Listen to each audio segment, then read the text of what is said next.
వైద్య రంగంలో వైఎస్ జగన్మోహన్ రెడ్డి విప్లవాత్మక మార్పులు తీసుకొచ్చారని మాజీ మంత్రి విడతల రజని అన్నారు. జగన్ పాలనలో ఆరోగ్యశ్రీకి ఏడాదికి 3,000 కోట్లు ఖర్చు చేశామని, అంతేకాకుండా కూటమి ప్రభుత్వం అప్పులు బకాయిల పేరుతో ఆరోగ్యశ్రీ నుండి వైదొలుగుతుందా అన్న భయం ప్రజల్లో నెలకొంది అని విడతల రజని మండిపడ్డారు. ప్రస్తుత ప్రభుత్వం వచ్చే నెలలో 5 మెడికల్ కాలేజీలో అడ్మిషన్స్ ప్రారంభిస్తారో లేదో స్పష్టత ఇవ్వాలి అంటూ కూటమి ప్రభుత్వాన్ని ప్రశ్నించారు. ఆనాడు వైఎస్ రాజశేఖర రెడ్డి గారు ఆరోగ్యశ్రీ అనే ఒక పథకం తన మేధస్సులోంచి ఆలోచించి తీసుకొచ్చినటువంటి ఒక గొప్ప పథకం. వైఎస్ఆర్ గారి బ్రెయిన్ చైల్డ్ అని చెప్పి గర్వంగా చెప్పుకునేటువంటి ఒక పథకం.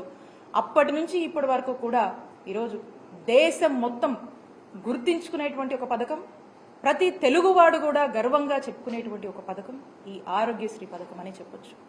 మరి అలాంటి ఆరోగ్యశ్రీ పథకం అప్పుడు వైఎస్ఆర్ గారి హయాంలో మొదలై అప్పటి నుంచి కూడా అంచెలంచెలుగా కూడా ఏ విధంగా మరి జగన్మోహన్ రెడ్డి గారి ప్రభుత్వంలో మనము ఎంత గొప్పగా దీన్ని అమలు చేశామని మనం చెప్పొచ్చు.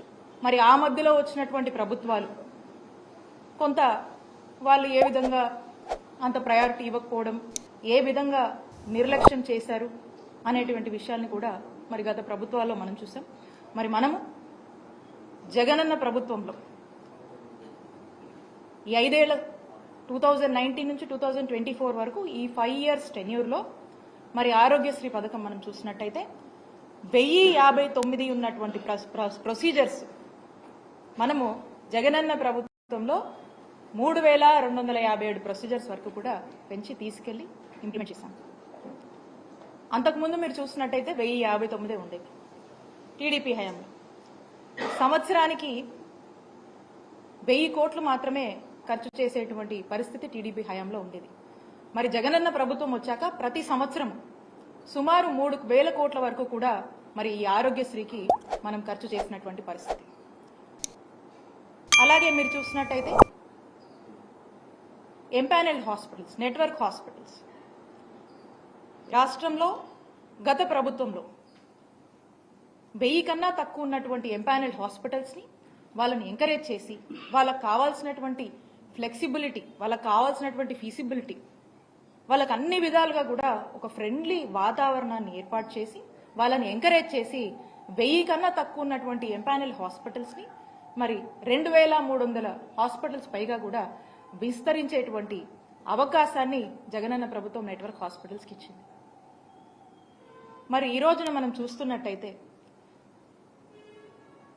ఈ రాష్ట్రంలో రాష్ట్ర ప్రజల్లో ఒక పెద్ద ఆందోళన నెలకొంది. అదేంటంటే మనం చూస్తూ ఉన్నాము, కూటమి ప్రభుత్వం ఏర్పడ్డాక కూటమి ప్రభుత్వంలో ఉన్నటువంటి మంత్రి గారు వారు మాట్లాడుతూ ఉన్నారు. ఏమని మాట్లాడుతూ ఉన్నారు? గత ప్రభుత్వము అప్పులు చేసిపోయింది, బకాయిలు పెట్టింది, మాకు బాధలు ఉన్నాయి, కష్టంగా ఉందని చెప్పి వారు మాటలు చెప్తా ఉన్నారు. నేను చెప్తా ఉన్నాను, గత ప్రభుత్వంలో అంటే చంద్రబాబు నాయుడు గారి హయాంలో 2014 నుంచి 19 వరకు వాళ్ళ హయాంలో వాళ్ళు మిగిల్చినటువంటి బకాయిలు 632 కోట్లుంటే ఆ బకాయిల్ని ఏమాత్రం కూడా మేము సాకులు చెప్పకుండా మేము బాధ్యత తీసుకొని మా జగన్మోహన్ రెడ్డి గారు, మా నాయకుడు జగన్మోహన్ రెడ్డి గారు వాటిని క్లియర్ చేసి 1050 ప్రొసీజర్స్ ని 3,257 ప్రొసీజర్స్ కి పెంచి సంవత్సరానికి 1000 కోట్లు మీ హయాంలో మీరు ఖర్చు పెడితే 3,000 కోట్ల వరకు కూడా ఖర్చు పెట్టి బ్రహ్మాండంగా రాష్ట్ర ప్రజలందరికీ కూడా వైద్య సేవలు అందించినటువంటి ఘనత జగన్మోహన్ రెడ్డి గారి ప్రభుత్వానికి దక్కింది. ఆ నమ్మకాన్ని కూడా ప్రజల్లో మేము నెలకొల్పుతున్నాం. మరి ఈ రోజున ఈ సాకులు చెప్తూ ఏవో అప్పులు ఉన్నాయని చెప్పి, ఏదో బకాయిలు ఉన్నాయని చెప్పి మీరు మీ బాధ్యత నుంచి ఏమైనా వైదొలుగుతున్నారా? మీరు ఏం ఇండికేషన్ ఇస్తున్నారు అనేటువంటి సందేహము ఈరోజు రాష్ట్ర ప్రజలకు కలుగుతుంది అని తెలియజేస్తున్నాను.